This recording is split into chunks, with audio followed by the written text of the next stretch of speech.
Right. Hello guys. Welcome to this podcast. This podcast is assignment of our subject, culture in ELT, and we are from the group one. And I'm Yusuf Mandrova with my partners Novia Serbati and Tadia Anissa Sibuan. Here we'll discuss about the culture of another tribes of us, and we have a special guest speaker today, which is Kak Gispa Ferdinanda, that with us today. And hello, Kak Gispa. Hai teman-teman. How are you today? How's life? I'm doing fine, and today I'm so excited to talk to you guys about that's right. And thank you first of all for the platform that you guys gave to me to introducing to you about my culture, about my tribe. I'm so thankful, and I really hope that by me introducing my culture to you guys will understand that in Indonesia, especially in Papua, there's not only one culture or one stereotype. It's of all, but we have many cultures that enrich our way of life as an Indonesian. All right. Yeah, we are very glad to have you here too. And guys, today we would like to discuss about the culture of Kagispa tribe. So we will talk more deeper about her culture. So I would like to ask Kagispa to introduce herself first. Kagispa, time is yours. Okay. Before I jump into my culture, I'm just gonna introduce you about myself. My name is Gispa Ferdinanda. Uh, I came from two different tribes. So my mother and my mom and my dad is a different tribe. My mom is Yawa Unat from Yapen Waropen Regency in Papua, another province.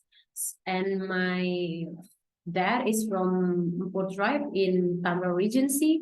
In now is northwestern Papua. So there's a new provinces in Papua, northwestern, and that's the place where my dad came from. But I was born and raised in Manokwari, the capital city of Papua, West Papua. So um, there's a lot about my tribe, but I just want to talk to you about my dad's tribe because my dad's tribe is tiniest tribe you can find. The people is just around a hundred people, and we're not that big or large of group. We're just a small tiny group in northwestern Papua. My tribe is Mpur. In local dialect, we call it Mpur. If you want, I'm gonna spell it to you as Mpur. Um, that's a subtribe of Arfak, Arfak, and North and few of northwestern Papuan tribe. Um, I came from this tribe, so our land or our indigenous land is located in Tambel Regency, uh, specifically in Ampir Bagian district. So there's a district, or in Indonesia we call it kecamatan. The name is Ampir Bagian, and there are a few more district, but my dad came from this particular district. So that's about the tribe. And we're not in Papua. There's a stereotype about the Pesisir tribe or the coastal tribe or the mountain tribe. But my tribe, we're both. So there's a Mpur tribe that live in coastal, but there's also a Mpur tribe that lives on mountain. So my dad is came from the middle of them. So between the mountain region and the coastal region, there's my dad is came from that middle part of this indigenous land. The special thing about my tribe is we're just that kind of little group. So you can almost spot each other. If we met each other, you know our faces. So we have these particular faces as I have the trait my nose. So we tend to have larger nose, and I have that nose, and we tend to have this chin. You can see my chin right here. Now we have that. So if I met people from northwestern region of Papua and they have the same nose and they have the same chin as me, I suddenly know these people must be from my tribe because we all know each other like that. Maybe that's stereotypical, but it's always true. If you find the people from the northwestern region of Papua, they look like me, have that big nose like me, and have that chin like me. We came from same tribe. It's Mpur tribe, and this is the one thing that not any other tribe has. We had this way of pay dowry. So when groom from our tribe, the men from our tribe, if they want to marry the woman from our tribe, they have to pay the dowry, right? But the dowry that they have to pay, if in any other tribe, that's you can call it like kain timur. That's a kind of fabric. We use it now, but in the past we use artillery or senjata. So yeah, so my grandfather pay my grandmother dowry with AK-47 from World War II, because that's the kind of dowry.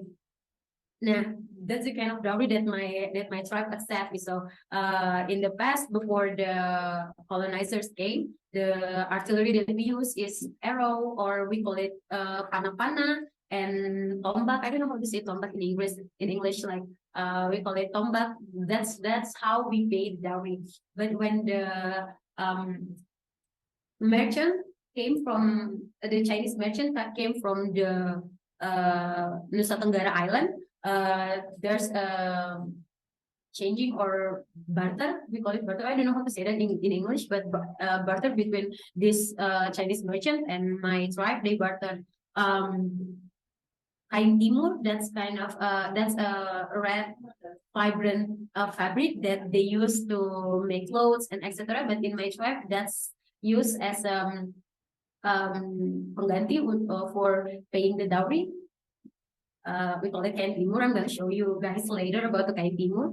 But they also use the artillery that from colonizers like AK-47, senapan angin, or etc. That's how they pay the dowry in my tribe now. But now it's kind of banned because the artillery is illegal. It's illegal. The gun is illegal, and you can just buy it. You cannot just buy it or give it to another person. You have to have license for the guns and etc. So now we just use the traditional one as a tombak, anak panah, or arrow, or panah-panah that we use, or kapak sagu, kapak batu. That's the kind of thing that we use right now.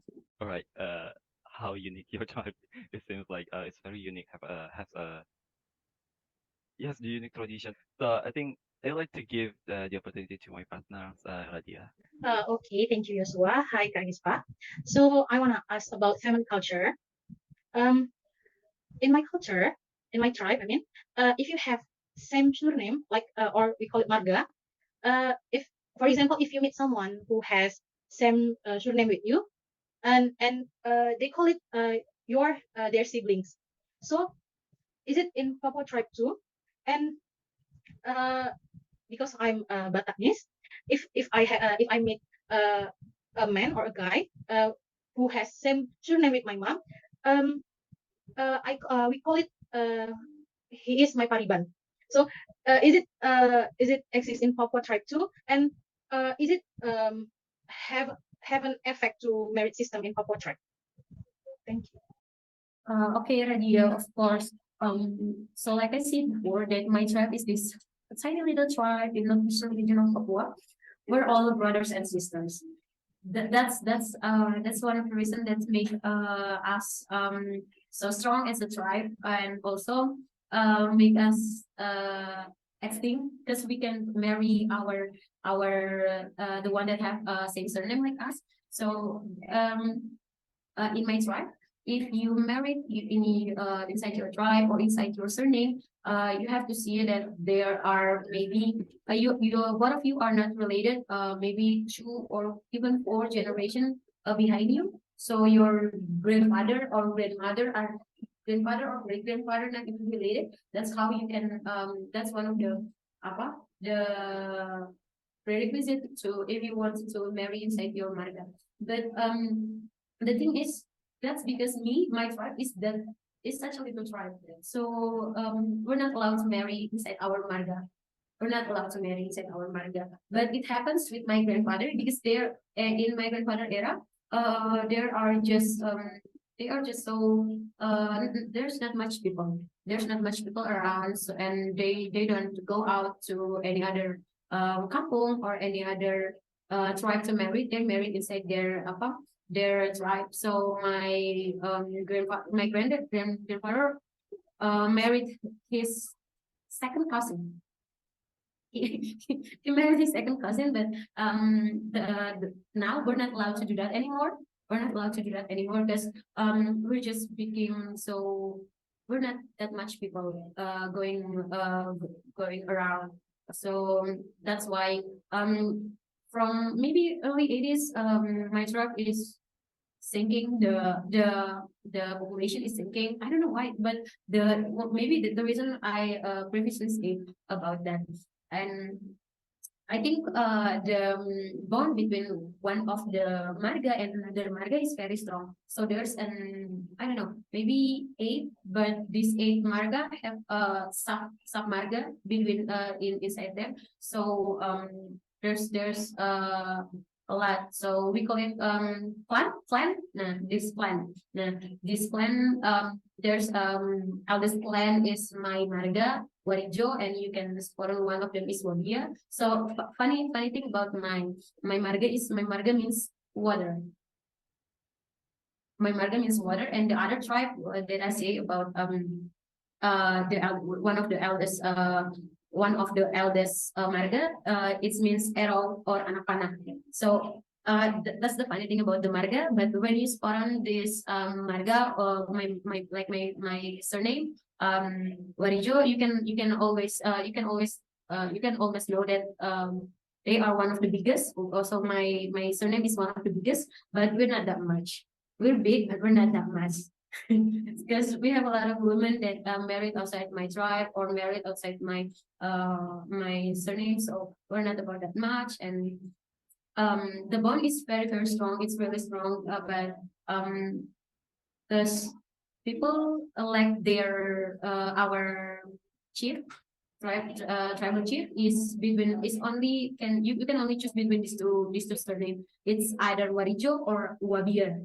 So my dad is the last chief, and since my dad passed away, there's no one ever been elected as a chief again, because they make sure that our chiefdom is gonna stop in there, and we're just not gonna use chiefdom anymore, but we now use council, indigenous people council or lembaga masyarakat adat. So every marga, every surname is have their place in the societies. All right. So I think this is our last topic because I think we have spent a long time for this discussion, and this is an interesting discussion, I think.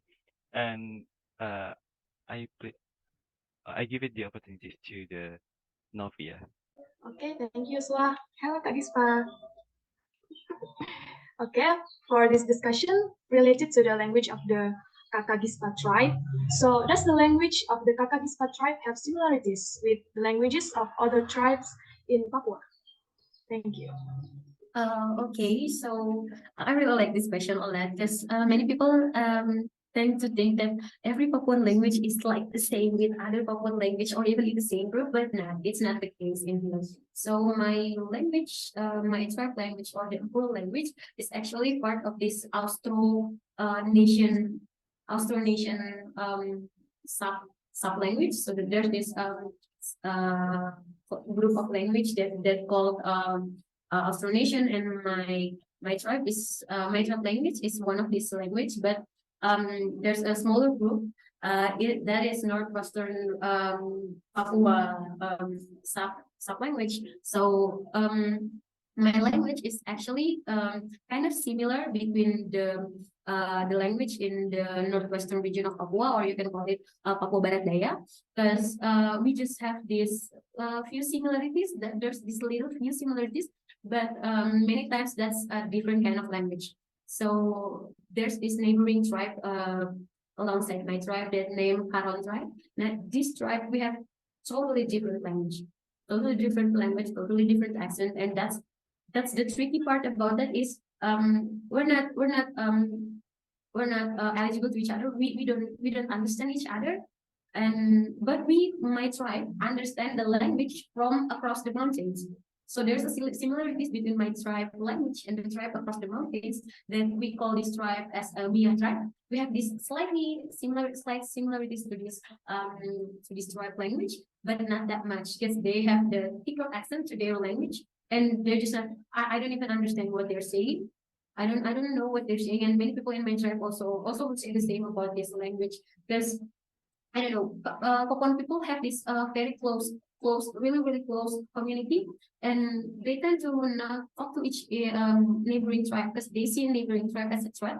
So they just think like, no, we can talk with neighboring tribe because this neighboring tribe is a threat to us, and there's no point to understanding this neighboring tribe. So when the Dutch colonizers come, and the people learn to speak in Dutch, that's when the first time they understand each other's. They need some language from outside their tribe to make them understanding each other, and that's one funny part about my tribe and the neighboring tribe is. So it happens to many Papuan also. Like you could say in my mother tribe is Yauna, but um her neighboring village, the language is not eligible to each other. So they can my mother village is speak this one language, which known as Arwisai language, but this another village speak very different language. Even they are just neighboring, just like this is my mom's village and this is this neighboring village. They don't understand each other. So that is why when people talk about when Papua have this one language, I'm not really agree about that because even they are neighboring in this very close community, they have totally different language. They are not intelligible for each other, and I think that is make it hard to unite this Papuan because they don't even spoke the same language. How can they understand each other if they don't speak the same language? It's not dialect, or we call it logat or accent. It's not. It's totally different language. They have even the different pronunciations, like in one language and with another language. All right. Thank you, Agispa. And I think the Novia's question is the sign of the end of our podcast here, guys. All right. So, guys, I think this is the end of our podcast today. It's an interesting discussion. Yeah, we glad to having Kagispa here and can discuss about her tribes, her culture, and also her languages. Me and my partners are really glad for having you here today. So we can learn more about your tribes and also about the Papua itself.